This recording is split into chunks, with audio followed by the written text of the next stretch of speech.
It's Monday morning. It is time for me to break down my top indie comic picks for New Comic Book Day 10/13. There are not a lot of comics coming out this week in terms of indie comics at least, but I do have a top 10 list for you guys, so we're going to get into that. But if you're here and you're enjoying the content and you have not subscribed to the channel, go hit that button down below. Hit the notification bell that pops up right next to it if you want to know when we're dropping new videos. If you like this, like the video, drop a like there. It helps get the video out there to more people. And drop a comment below. Let me know what you're looking forward to this week for New Comic Book Day.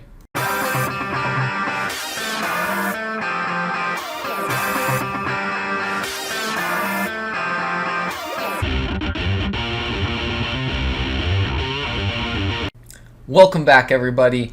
I'm going to hop into this list at number 10. We've got from Image Comics Deep Beyond, number 9 of 12. This one's being written by Mirka Andolfo and David Goy with art by Andrea Brocardo, who's doing the cover A art on here as well.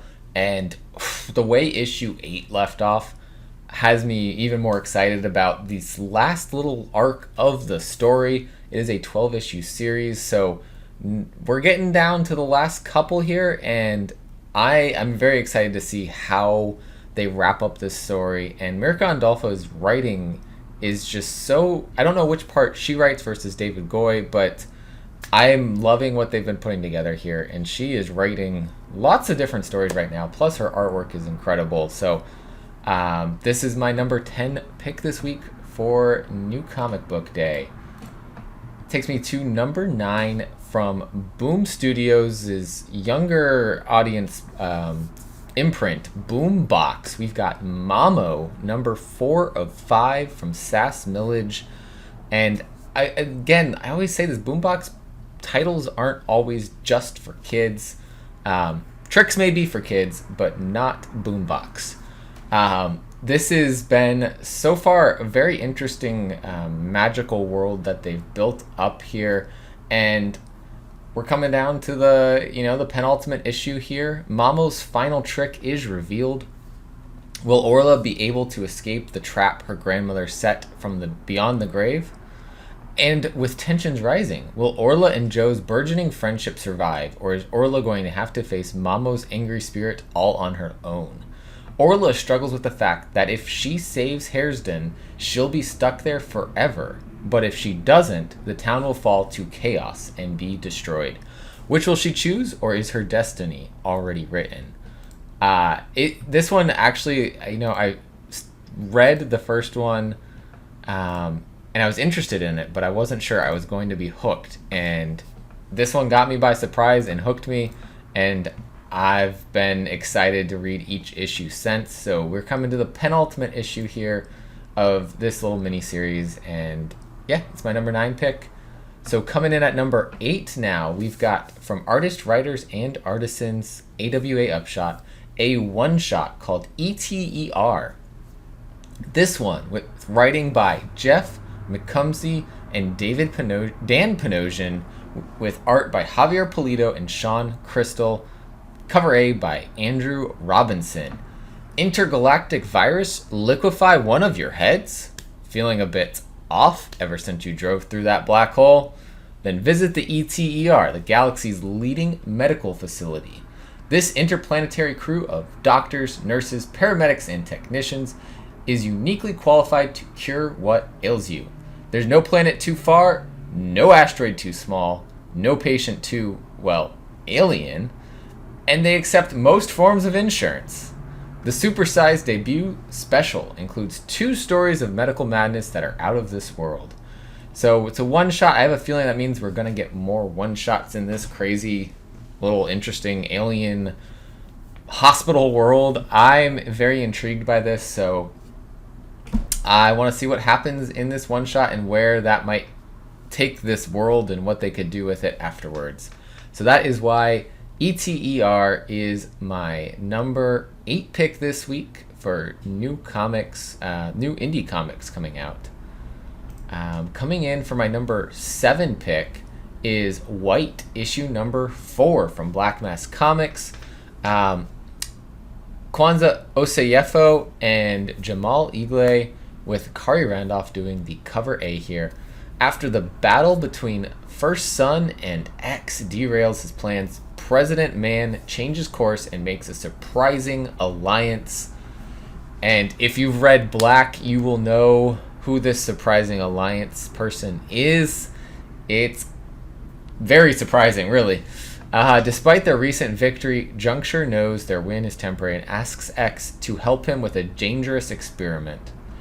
Again, unfortunately, limited to 2,500 copies, so be on the lookout. There will be a second print. There's been a second print for every issue, and if you're there for the story, then from that perspective, this is perfect. This is what you want, is to pick up the second print. If you're there for the collecting, hunt down that first print and get one of those limited to 2,500 copies versions.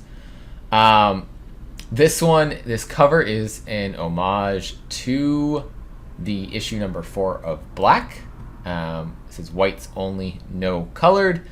The other one had a different lineup of people, and there was a censored and uncensored version on the issue number 4 from Black. And so it's interesting that they did that homage there. I like it. It works very well given the context of the series. So white number 4 is my number 7 pick this week for new comics, new indie comics. My number 6 pick this week is one that I try to fit it into my top 10, and I can't because there's so much coming out. And so finally, we're reaching the end. It might be the end of the series, but it's making it into the list, and this is one I've been enjoying for quite a while now. Homesick Pilots, issue number 10 from Dan Waters and Casper Wingard. It's the Homesick Pilots versus the Nuclear Bastards in a final battle of the bands that could well be the final battle of the bands on the planet. No advance tickets, drink tokens available at the door. The final confrontation between the House and between the Nuclear Bastard, the creation that's supposed to be able to fight it, and featuring one of the former band members of the Nuclear Bastards.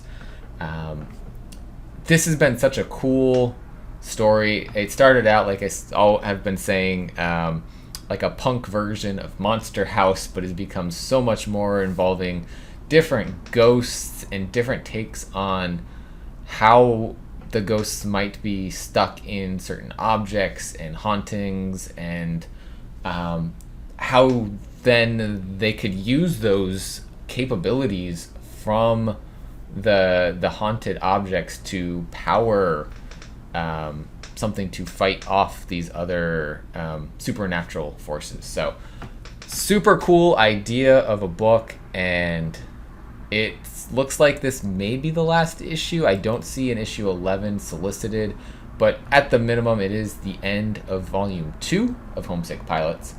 And if it ends here, I think that'll be perfect. It'll be a perfect time to wrap everything up. But I'm going to be sad to see this one go. And it's my number 6 pick this week for new indie comics. So coming in for my number 5 pick, we've got Broken Souls Ballad, issue number 4 from Black Caravan, the imprint of Scout Comics. This one is the last issue of Broken Souls Ballad, is what I'm understanding here, from Massimo Rossi and Ludovico Serigati. The threads of fate slowly and surely begin to cross paths of all blood brothers, their own absurd and terrifying powers trying to bring them closer and together, even those with who most of all suffer imprisonment and pain. Soon, the children of the same mother will all be together to escape their brutal fate of exploitation. And the reason I say this is the last issue is because last week Black Caravan posted that it was supposed to be coming out and it was the last issue. I have not checked to confirm that it is indeed the last issue, but I'll do a quick search. But I've been really enjoying this. The manifestations of mental health into these kids that were experimented on, and so we see the manifestations of like OCD, depression, anxiety, all these different mental health conditions, and how, if someone's been experimented on, how they may manifest into these horrific ideas. And so it's impacting all of these kids that have been a part of this experiment, and like it's saying, it's trying to bring them all together, and we'll see how that brings an end to the story. But yeah, I'm loving the writing on this. The art is super cool. The designs for these characters is pretty great. And that's my number 5 pick.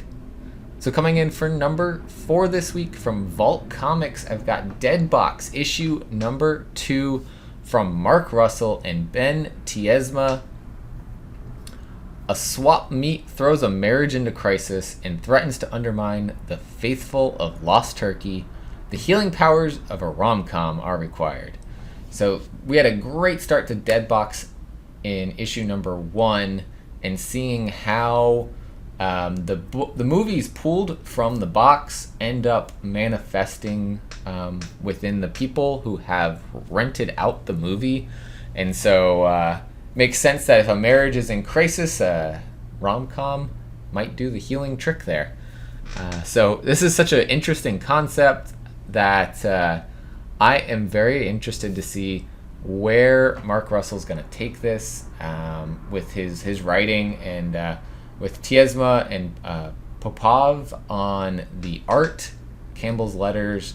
Super excited for issue number 2 to come out, and I don't know if this is planned to be an ongoing or a mini series. They don't say of so many issues, so I'd be intrigued to see this be an ongoing thing. I could see a recurring thing happening with the box, and almost like new things happening each time somebody's renting a movie from the box.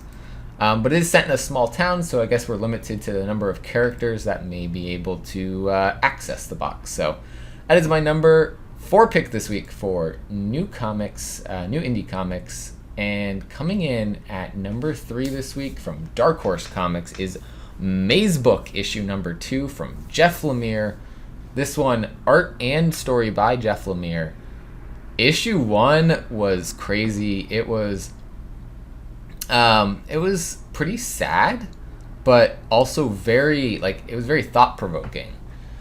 So this issue, Will's a melancholy building inspector who's been grieving the loss of his puzzle-loving daughter for years.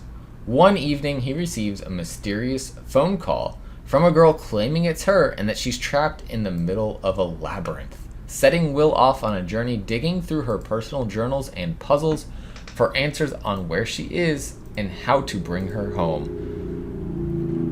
It's crazy how this is set up, and I think that this is just a way to look at grief and how one person may be managing it in this comic book, but maybe hope's not all lost for Will and bringing his daughter home.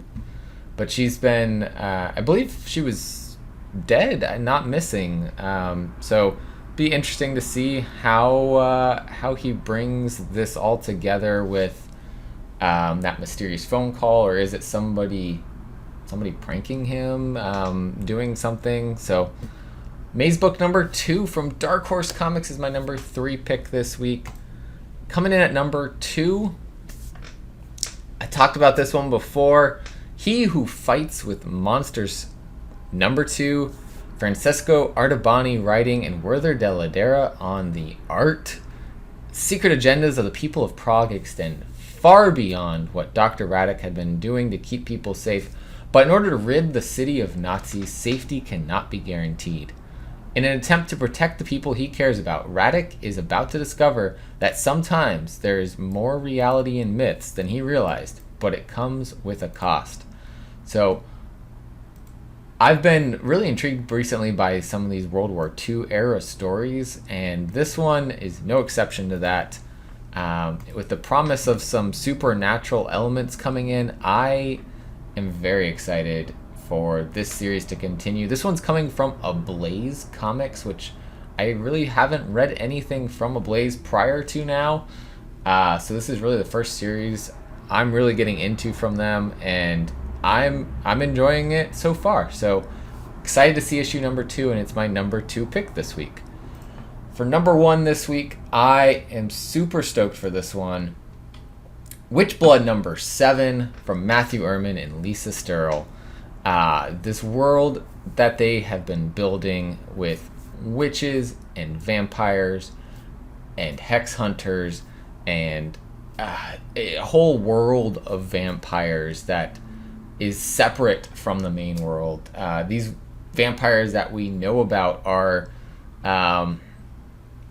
they're bikers. They got a biker gang called the Hounds of Love, and they've been going after the witch that created all of the other witches, Esme.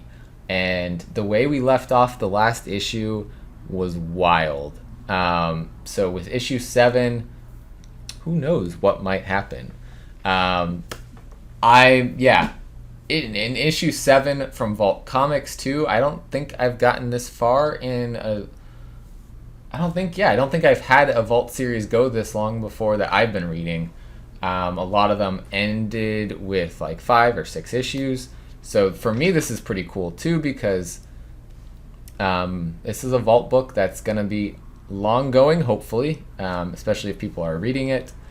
They have plans for, I believe, more than 20 issues that could be set in this world. So hopefully it continues that long, because I am loving the world building that's been going on in this, and I am such a fan of the characters that they have brought to life on the pages of this book. So Witchblood number 7 is my top pick this week for Indie Comics for New Comic Book Day on October 13th. So that wraps up my top 10 picks this week. Like I said, it's a little bit of a lighter week, which for me is good, because that gives me more time to catch up on reviews for books that I want to write reviews for, and kind of clear that backlog of things that I'm trying to read and review. So I'm a little thankful for that. But yeah, thank you guys for watching. Check out the links down below. We've got a link to our website, youpromisemecomics.com, where we've been putting written reviews that at some point we will record for you. And we have, we've got a lot of cool things down there in that link, including a link to our merch website where you can get shirts and other merch items, magnets, phone cases, masks, whatever you want with our logo on them. All of that down below. And just to say again, I said it on the FOC show, I'll be going to Baltimore Comic-Con. We will have stickers for our channel logo. We'll have stickers for our own logos. So find us, and we'll try to give some stickers out. We have some other cool things that we want to do in Baltimore, and some creators we want to talk to. So we'll be doing that the whole time we are there, and we hope to see you there. But yeah, if you've made it here, you aren't subscribed, hit that button down below. Let me know in the comments what you're picking up this week for New Comic Book Day, and drop a like on this video on your way out. As always, collect what you love, and we'll catch you next time.